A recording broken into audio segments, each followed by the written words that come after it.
성경 말씀에서 진리를 산다는 이 진리를 산다. 사다. 이 쇼핑할 때 쓰는 우리가 사다라는 단어를 쓰죠. 이런 사다라는 단어가 특별하게 이렇게 나오고 있는데 우리가 이 사다라는 의미를 한번 살펴볼 필요가 있습니다. 우리는 생각 없이 그냥 돈이 있으니까 내가 필요하니까 살지 몰라도 사실은 그 사는 순간에 엄청난 그 우리의 마음이 움직이는 그런 현상이 있습니다. 여러분들 그 몇 달 동안 내가 벼르고 별렀던 백을 사신다고 생각을 해봅시다. 그러면 일단 백에 마음이 빼앗겼겠죠? 예, 이렇게 보다가 내 마음을 다 가져갔지. 방에 집에 가서도 생각이 나고 그래서 돈을 모아서 샀습니다. 그 사는 순간에는 바로 그 백이 이제 그때부터 나와 일심동체가 되는 겁니다. 예, 내가 기다렸던 그 백이. 그래서 내 마음을 다 준 거고 내가 모든 것을 너에게 바치겠다. 이런 마음으로 나의 마음을 완전히 열고 내 마음속에 받아들일 때 우리가 사게 됩니다. 남자분들은 또 몇 달 동안 기다렸던 좋은 전자제품이 새로 나왔을 때 그것을 살 때는 어떻습니까? 내가 너와 함께 하겠다. 난 너를 모든 것을 받아주겠다 하는 마음이 들었기 때문에 값을 지불하고 우리가 사는 것입니다. 그래서 돈을 주고 사듯이 우리가 진리를 산다는 표현을 이렇게 쓰고 있습니다. 성경 말씀에서는 이 진리를 사다라는 표현은 바로 내가 그 진리를 내가 돈을 주고 물건을 사듯이 다 나의 마음을 열고 받아들일 준비가 되었느냐 그런 의미로 쓰이고 있습니다. 즉 적극적인 실천을 할 생각이 있느냐 내가 그 진리를 샀을 때 내가 그 진리를 정말로 실행하고 내 마음을 다해서 내가 수용하고 실행할 마음이 있느냐 그거를 따진다는 겁니다. 그래서 우리가 안다고 해서 반드시 산다거나 행동하는 것을 의미하지 않습니다. 내가 알고 있는 것과 그것을 사가지고 행동한다는 것하고는 많이 다릅니다. 많은 사람들은 성경적인 가르침을 알고 있습니다. 예를 들어보면요. 아내는 남편에게 복종해야 한다. 이것도 성경적 가르침으로 우리가 잘 알고 있습니다. 또 남편은 아내를 존중하고 배려해야 한다. 또 우리 모두는 음란한 생각을 버려야 한다. 또 주님의 일을 하는 데 있어서 인색하지 말아야 된다. 또 그리스도인과 결혼해야 된다. 또 다른 이들을 위해서 중보기도해야 된다. 또 전도에 나가야 된다. 또 성경을 매일매일 읽고 기도해야 된다. 이런 많은 성경적인 성경의 진리들을 우리는 알고 있습니다. 문제는 뭐냐면 우리가 아는데 그치지 않고 이 진리를 우리가 좋은 물건을 살 때처럼 정말로 우리 마음 가운데 사냐 이것이 중요하다는 겁니다. 대다수의 그리스도인들은 사실은 이런 성경적인 가르침들을 90%는 거의 다 알고 있습니다. 몰라서 못하는 건 아닙니다. 하지만 성경적 진리에 우리가 순종하지 않는 이유는 몰라서가 아니라 아직 그 진리를 살 마음이 없기 때문에 그렇습니다. 아직 그 진리를 내 것으로 만들고 또 내 것으로 가지려고 하지 않기 때문에 그렇습니다.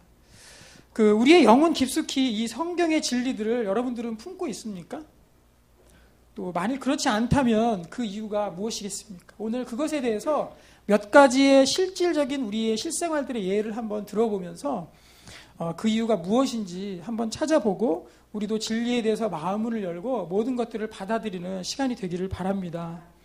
그래서 여러 사례들을 통해서 이 진리가 왜 사야 되는지, 진리를 왜 우리가 사야 되는지, 귀중한 것으로 우리가 왜 받아들여야 되는지 알아보겠습니다. 우리가 진리는 알면서도 진리를 사지 않는 첫 번째 이유는 바로 진리를 순종했을 때 그 이후의 결과를 생각하지 않아서 그렇습니다. 우리가 진리를 받아들일 때 그냥 나에게 압박으로 다가옵니다. 내가 반드시 그것을 따라야만 하는 그런 어려운 일들로 우리가 다가올 때가 있습니다. 하지만 그것에 대해서 한 걸음 더 나아가서 그 진리를 실행한 이후의 결과를 우리가 반드시 생각해 보아야 됩니다. 사람들은 진리가 주는 결과는 생각하지 않고 그렇기 때문에 우리가 진리를 받아들이지 못합니다. 만약 제가 가정을 하나 들어보겠습니다. 만약 여러분들 어른들에게 친절하면 결혼할 수 있다. 이런 진리를 한번 가정을 해보겠습니다. 가정입니다. 어른들에게 친절하면 결혼할 수 있다. 사실 이 말씀은 우리가 쉽게 받아들일 수가 없습니다. 왜냐하면 어른한테 친절한 거랑 내가 결혼하는 거랑 쉽게 매칭이 되지 않기 때문에 그렇습니다. 하지만은 그 어른에게 친절했을 때 이후에 우리 결과를 생각해 보면은 만약에 그 어른분이 중보기도를 굉장히 잘하는 분이세요. 또는 좋은 사람들을 굉장히 많이 알고 있는 사람입니다. 그런 사람에게 친절했으면은 나를 귀하게 생각하고 또 많은 중보기도를 통해서 그 사람의 의인의 역사하는 힘은 크니라 하는 이 말씀을 의지해서 중보기도를 통해서 또 우리가 좋은 짝을 만날 수도 있지 않겠습니까? 또는 그 사람이 많은 좋은 사람들을 알고 있으면 소개시켜서라도 우리가 좋은 짝을 만날 수 있죠. 만약에 이 이후의 결과들을 생각했을 때 우리가 이것이 진리라면 받아들일 수가 있습니다. 내가 이해가 되었기 때문에 그렇습니다. 그래서 우리는 그 성경적인 진리를 내 것으로 받아들이려면은 진리에 순종한 그 이후의 결과를 반드시 생각해 볼 줄 알아야 한다는 겁니다. 자, 우리 성경은 우리에게 많은 인과관계, 원인과 그 결과죠. 인과관계들을 포함되어 있는 진리의 말씀들이 굉장히 많이 있습니다. 그래서 성경 말씀 보면은 이런 패턴이 굉장히 많이 있습니다. 이것을 하면 저것으로 인도한다. 이런 거 많이 들어보셨죠? 그죠? 이것이 저것의 결과를 가져온다. 또 이것이 저것을 낳는다. 뭐 이것저것에서 따라온다. 또 이것이 저것을 초래한다. 이런 말씀들, 그런 패턴들이 성경 말씀이 굉장히 많이 있습니다. 여러분들 예를 들어서 디모데전서 5장 1절에는 어떤 말씀이 있냐면 젊은 사람이 그 연로한 사람을 꾸짖지 말고 권하되 아버지에게 하듯 하라, 이런 말씀이 있습니다. 이것은 여러분들 진리로 받아들이십니까? 젊은 사람이 그 연로한 사람에게 꾸짖지 말고 아버지 대하듯 하라, 진리로 받아들이십니까? 왜 그렇습니까? 그 이후의 결과를 알고 있기 때문에 그렇죠. 만약에 그 연로하신 분에게 제가 가가지고 막 뭐 틀린 행동한다고 해서 막 바른 말을 했습니다. 내가 진리를 정말 누군가 진리를 저 사람에게 말해줘야 하고 가서 말을 했습니다. 그럼 그때부터 어떻게 되겠습니까? 교회 생활이 힘들어지겠죠. 험난한 인생이 기다리고 있을 것입니다. 그렇기 때문에 우리는 그 결과를 충분히 알기 때문에 그걸 진리로 받아들이게 된다는 겁니다. 또 예를 들어보면 그 골로새서 1장 9절에서 11절에는 그 하나님의 뜻을 알기에 갈망해야 한다, 그런 말씀이 있습니다. 왜냐하면 이것이 여러분들로 하여금 다른 그리스도인들에게 더 인내하도록 할 것이기 때문이다, 이런 말씀도 있어요. 그러면 내가 하나님의 뜻을 잘 알고 받아들이면 다른 사람들이 인내한답니다. 이것에 대한 반드시 그 원인과 결과를 우리가 알아야 됩니다. 또 하나는 그 에베소서 6장 2절 3절에도 보면은 부모를 공경함이 우리로 하여금 장수하게 한다, 이런 말씀이 있습니다. 그럼 부모님 공경하는 거랑 내가 오래 사는 거랑 무슨 관계가 있습니까? 여러분들 한번 찾아보십시오. 이런 관계를 알아야지 우리가 그거를 진리로 받아들이지, 그 말씀은 그 원인을 찾지 않고 그 말씀만으로는 우리가 이것들을 쉽게 수용하지 못하는 원인이 됩니다. 그래서 우리가 진리를 완전히 내 것으로 받아들이는 것은 그 내 경험에만 의지하면 안 됩니다. 흔히 하는 그 오류들과 실수들 중에 하나가 뭐냐면 이 진리에 대한 경험을 진리에 대한 그 정말 이것이 진리인가 아닌가, 이거 문제를 내 경험으로 그거를 깨닫는 사람이 있어요. 경험만으로.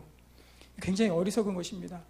나중에 가서 한 10년, 20년 지나서 무릎을 치면서 그것이 진리였구나, 내가 틀렸구나, 이렇게 된다고 하면은 내 그동안의 그 10년이라는 시간 동안에 내 인생 동안에 얼마나 많은 것을 잃어버린 후이겠습니까? 또 이런 것들이 바로 성경에서 말하는 지혜롭지 못한 예가 됩니다. 나중에라도 알면은 다행이죠. 하지만은 계속 모른 채로 살아간다면 그것은 정말로 불행한 것입니다. 그래서 여러분들에게, 권면드리기는 정말 제일 좋은 것은 무엇이냐면 하나님의 진리를 너무 따지지 말고 무조건 받아들이라는 겁니다. 무조건 받아들이십시오. 그것이 여러분들에게 가장 큰 유익입니다. 내 시행착오를 줄이고 내 인생으로 좋은 곳으로 인도할 수 있는 그러한 일들이 될 수 있다는 것입니다. 예를 들면 불신 결혼의 예를 한번 들어보겠습니다. 성경은 분명히 불신자와 결혼하지 말라고 말씀합니다. 여러 군데에서 수차례 얘기합니다. 그런데도 그 진리를 따르지 않게 되었을 때 막대한 대가를 치르게 되는 것들을 저는 주변에서 굉장히 많이 보았습니다. 예를 하나 들려드리면요. 예전에 사실 남자는 여자를 사랑하고 그 여자를 억기로 마음을 탁 굳히기 시작하면 사실 물불을 안 가리고 무슨 짓이든지 다 합니다. 그래서 신앙까지도 속일 수가 있어요. 그래서 마치 내가 믿는 것처럼. 그래서 그 여자가 당신 교회 안 다니면 결혼 안 할 거예요. 그러면은 마치 내가 믿는 것처럼 이렇게 속일 수조차도 있다는 겁니다. 그래서 3년을 그렇게 따라다닌 사람이 있었는데 결혼하고 나서 딱 교회를 안 나가는 거예요. 얻고 나서. 그런 경우가 분명히 있습니다. 예. 그래서 분명히 그 전에 이것이 정말 진리인지, 그 사람이 정말 예수님 믿는지 분명히 알아봐야 되는 거죠. 사람을 속인 경우도 그러는데, 하물며 또 알고선 하는 거는 어떻겠습니까? 더 말할 게 없습니다. 그 반대로 또 진리를 따르게 되면 우리의 삶 가운데 이런저런 모양으로 복이 임합니다. 두 번째는 진리를 사지 않는 두 번째 이유는 뭐냐면 바로 실제의 삶과 우리의 삶이 마치 진리의 삶과 우리의 삶이 모순되어 보이는 그런 문제 때문에 그렇습니다. 여러분들 성경 말씀을 들을 때 이런 생각 안 해보셨습니까? 저거는 이 세상에서 이 실제 상황과는 굉장히 먼 진리의 말씀이구나. 저 목사님 또 말씀하시는데 나의 삶과는 너무 거리가 멀구나. 이렇게 모순되어 보일 때가 분명히 있습니다. 그래서 사람들은 자신의 삶과 성경 말씀이 너무 멀어 보이고 또 모순되어 보일 때는 그 진리를 사지 않습니다. 그냥 질린 상태로 놔둡니다. 예를 들어보면 성경에서는 정직하게 살아라. 진리입니까? 아닙니까? 진리이죠. 정직하게 살아라. 분명히 진리입니다. 그래서 이 진리가 정말로 우리의 삶에 충분히 적용할 만한 진리인지 제가 한번 예를 들어보겠습니다. 먼저 회사에서 일할 때 우리가 정직하게 일을 해야 됩니다. 또 기업 경영을 할 때도 정직하게 경영을 해야 됩니다. 또 학교에서 공부할 때도 우리가 정직하게 공부를 해야 됩니다. 근데 이런 말을 들을 때 이런 반응이 나올 수 있습니다. 저 사람 참 세상 물정을 잘 모르고 하는 말이구나. 요즘 시대가 어떤 시대인데 세금 다 내고 경영하면 회사 망한다. 저도 회사 경영해봐서 압니다. 요즘 애들은 다 컨닝하고 또 표절하고 리포트 쓰는데 표절해서 하는데 다들 그렇게 하는데 저 뭔 소리를 하나, 웬 옛날 소리를 하나, 이런 분명히 반응이 나올 수가 있습니다. 그런데 그것은 철저히 하나님을 배제한 세상적인 기준입니다. 제가 하나님의 이것이 진리라는 것을 한번 말씀을 드리겠습니다.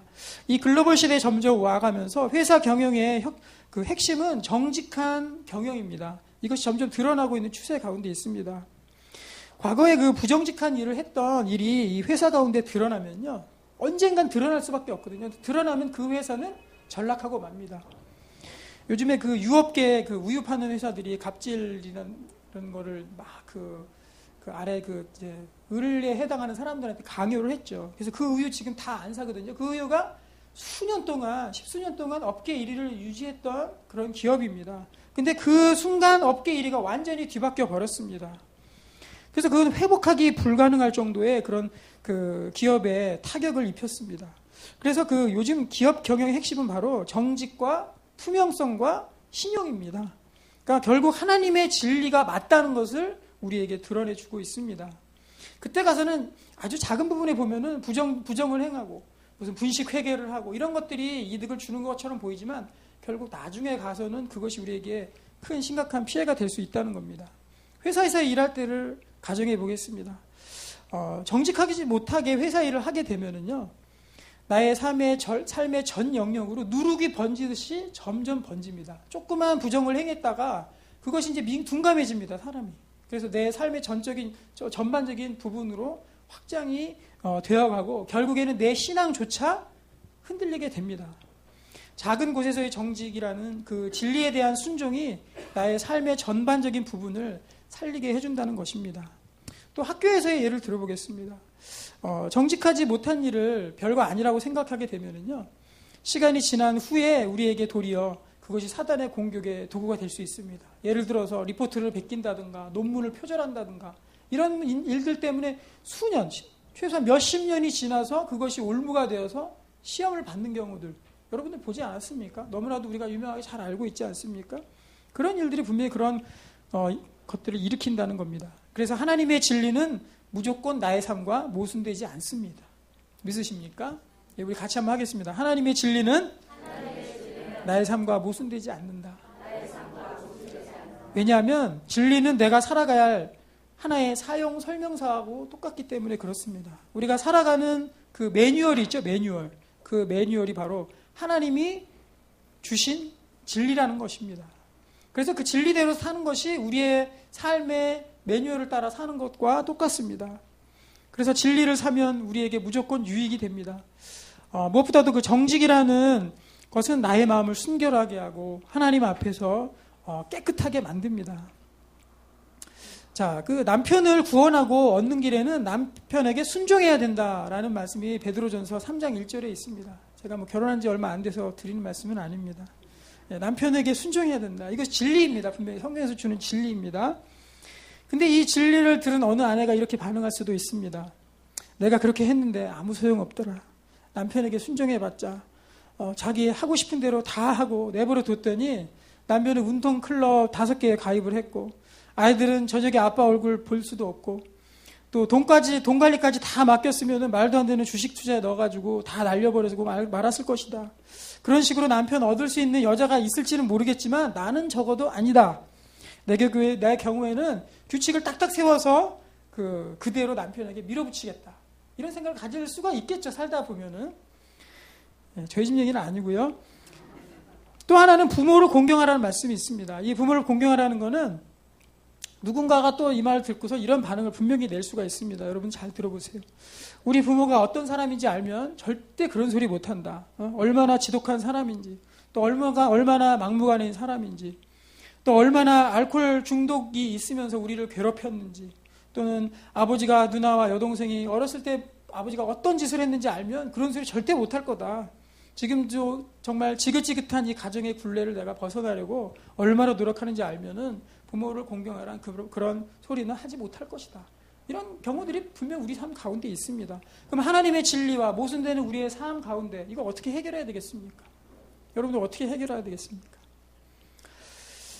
이런 반응을 하는 분들은 성경 말씀을 진리라고 생각을 할지 몰라도 내 삶에 받아들이거나 그 진리를 사지는 않을 것입니다. 진리는 진리인 채, 내 삶은 내 삶인 채 이렇게 경비된 상태로 우리가 살아갈 수 있습니다. 또 이런 진리가 선포될 때 우리는 맞아요라고는 하지만 뒤에는 하지만이라는 말이 붙을 수가 있습니다. 맞아요. 그렇지만 하지만 이런 말이 붙을 수가 분명히 있습니다.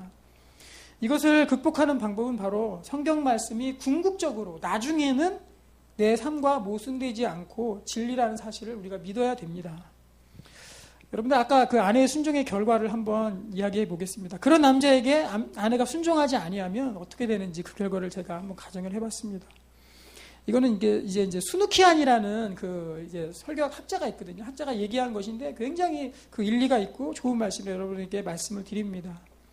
남자는 보통 결혼한 이후에 이 가정의 리더가 될 사람이야라고 생각을 한답니다. 이 가정에 이제부터 내가 리더다 이런 생각을 갖는답니다.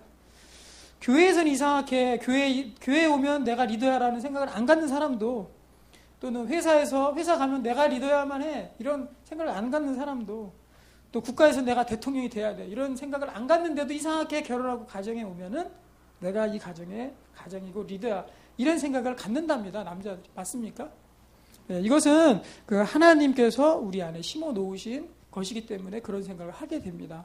반대로 여자는 결혼하면 이 남자가 나의 보호자가 되었으면 좋겠구나. 나를 백마탄 기사처럼 세상 풍파로부터 안전하게 지켜주고 모든 것을 나에게 주는 그런 사람이 되었으면 좋겠다.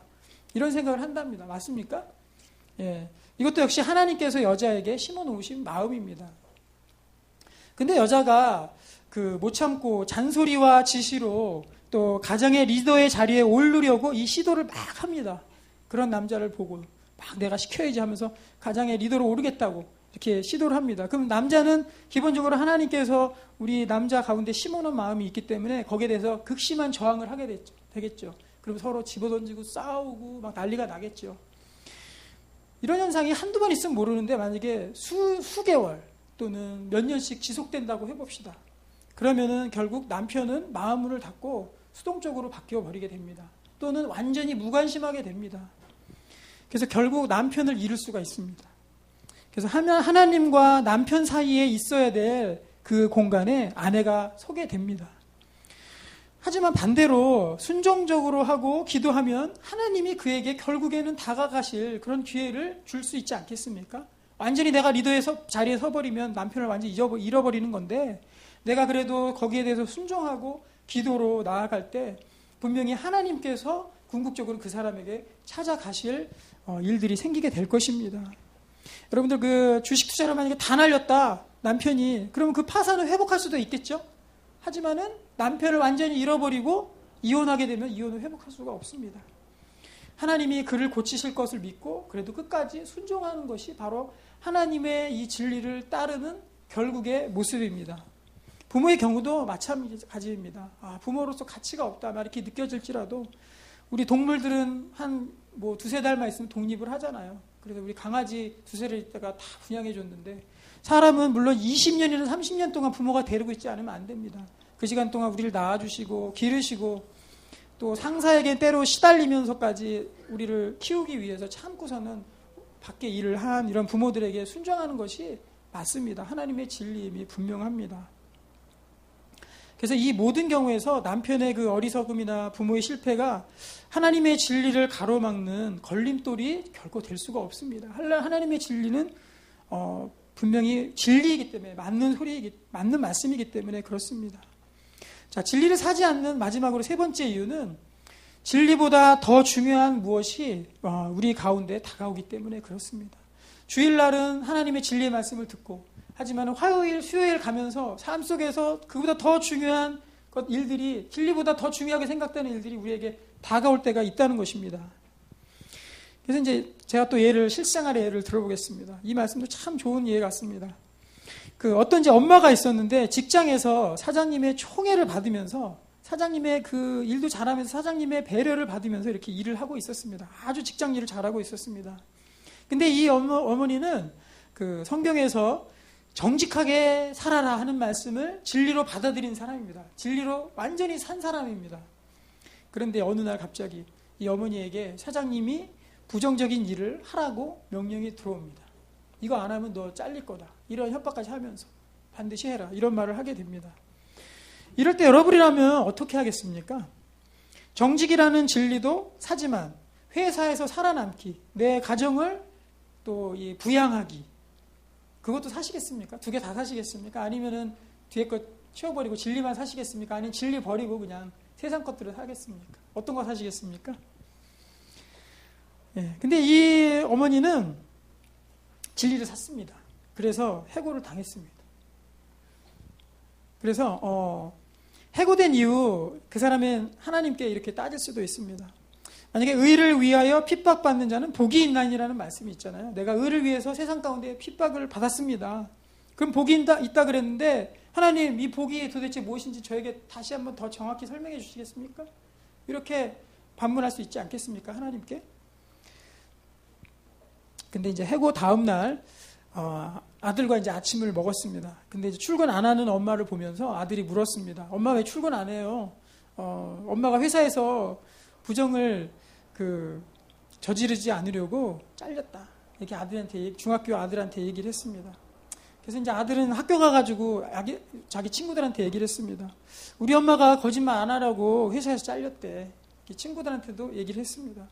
그리고 이제 주일날 와서 그 아들이 목사님 말씀을 들으면서 목사님을 향해서 무언으로 질문을 물어봤습니다. 목사님, 우리 집에 무슨 일이 있는지 아냐? 우리 엄마가 진실을 말하려다가 회사에서 쫓겨났습니다. 말만이 아니라 정말로 그렇게 살아야 한다고 이렇게 얘기를 하면서 쫓겨났습니다. 이렇게 이제 목사님한테 속으로 다 항의를 했습니다. 여러분, 이 사실을 보면서 회사에서 해고된 결과 만약에 우리의 그 중학생 아들이 평생도록 하나님의 사람이 된다면, 세상 가운데서 진리를 행하면서 하나님의 사람이 된다면 이거야말로 복이 아니고 무엇이겠습니까? 우리에게 주는 귀한 복이 될 수 있다는 것입니다. 그 복이 심지어는 그 사장님에게도 영향을 미칠 수 있습니다. 가정하건대 그 사장님은 만약에 문을 쾅 닫으면서 너 해고야 하고 쾅 닫고 나가면서 괘씸한 인간 같으니라고 사장실로 가버렸습니다. 그런데 이제 가만히 곰곰이 생각해 보니까 저 사람 참 괜찮은 사람인 것 같다. 이런 생각이 들었습니다. 그래서 그 다음날 해고를 취소하고 가정한 겁니다. 해고를 취소하고 그 사람 다시 복귀시켰습니다. 그리고 이전보다 더 좋은 대우를 하고 회사의 모든 중요한 일들을 그에게 맡겼습니다. 그래서 월급도 더 올라가고 회사에서 아주 중요한 일도 더 맡게 됐습니다. 왜냐하면 정직한 사람이기 때문에 사장님의 신뢰를 받았던 거죠. 그래서 모든 것들을 이렇게 주었습니다. 그래서 그 사장님의 삶 가운데 정말 하나님의 빛을 보게 분명히 만들 수가 있습니다. 이것도 내가 세상에서 정직을 행함으로 인해서 주신 하나님의 복이 아니고 무엇이겠습니까?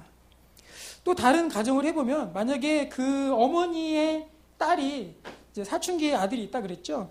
그 사춘기 아들이 지금 사실은 어머니가 집을 비우기 때문에 굉장한 위기 가운데 놓여 있습니다. 맨날 와가지고 또 이상한 짓 하고 애들이랑 밤새 놀러 다니고 엄마하고는 대화 하나도 안 하고 이런 상태가 지금 되어 가고 있다고 가정을 해봅시다. 그러면 하나님께서 그 아들을 구원하기 위해서 엄마를 일부러 자르게 만들 수도 있었던 겁니다.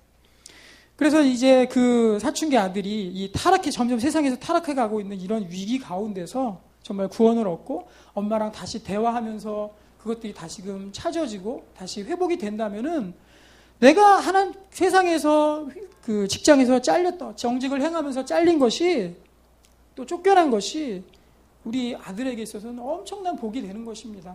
위기 가운데 구했잖아요. 정말 타락해가는 탈선 가운데서 구해냈잖아요. 그럼 이것이 우리에게 복이 될 수 있다는 것입니다. 그래서 우리는 하나님의 진리를 행함으로 인해서 이런 모습 저런 모습으로 복을 받을 수 있습니다. 우리 같이 한번 따라하겠습니다. 하나님의 진리를 행함으로 이래저래 복을 받게 됩니다. 그 모습은 우리가 상상할 수가 없습니다. 정말 상상할 수 없겠죠. 사장님이 변화될지 아니면은 뭐 아들이 변화될지 그 우리가 모르는 거잖아요. 그러니까 우리는 모르지만 어쨌든 간에 우리가 하나님의 진리를 내가 사고 하나님의 진리를 내가 받아들이고 그 진리를 행했을 때는 이런 모습 저런 모습으로 우리가 알지 못하는 모습으로 우리에게 축복을 주신다는 겁니다. 그래서 우리가 복의 개념을 다시 한번 재정리할 필요가 있습니다. 여러분들 복 받습니다. 하도 기복종교에 많이 얘기하니까 여러분들 복 받습니다 얘기하는데 그 복은 마치 우리가 금전적인 복이나 또는 내 일이 잘 풀리는 거 이런 것으로만 생각합니다. 근데 여기에 오늘 이 예화의 예를 들어보면은 복이 어디까지 미칠 수 있습니까? 내 아들이 위기 가운데서 구해지는 거 그것도 엄청난 복 아닙니까? 또 사회에 있어서 많은 사람들에게 하나님의 정직을 알게 해주는 거 이것도 굉장히 큰 복입니다. 그래서 우리가 복의 영역을 확장할 필요가 있다는 것입니다. 하나님의 진리가 세상 그 어느 것보다도 더 우리에게 소중한 것을 잃지 않게 할 것입니다. 우리의 많은 것들을 지켜줄 것입니다. 또 여러분들 그 진리 중에 하나가 말씀과 기도하라. 이거 아주 귀가 따갑도록 계속 듣는 우리에게 주는 말씀입니다. 하지만 이 말씀과 기도가 우리의 신앙생활을 지켜준다는 것들을 생각할 때 이것은 어마어마한 진리입니다. 결코 이것을 떠나서는 우리가 신앙생활을 할 수가 없습니다. 그렇기 때문에 우리가 이 신앙생활 기도와 말씀으로 살아라. 이것이 우리의 굴레가 아니라 우리를 세상에서 구원해주고 또는 내가 한번 중보기도 하고 다른 사람을 위해서 기도에 참석하고 기도했던 그 기도가 지금 다 죽어가는 사람을 살릴 수도 있습니다. 또 자살하기 직전의 사람도 살릴 수가 있습니다. 그거 우리가 모르기 때문에 이거를 짐으로만 생각할 때가 있다는 것입니다.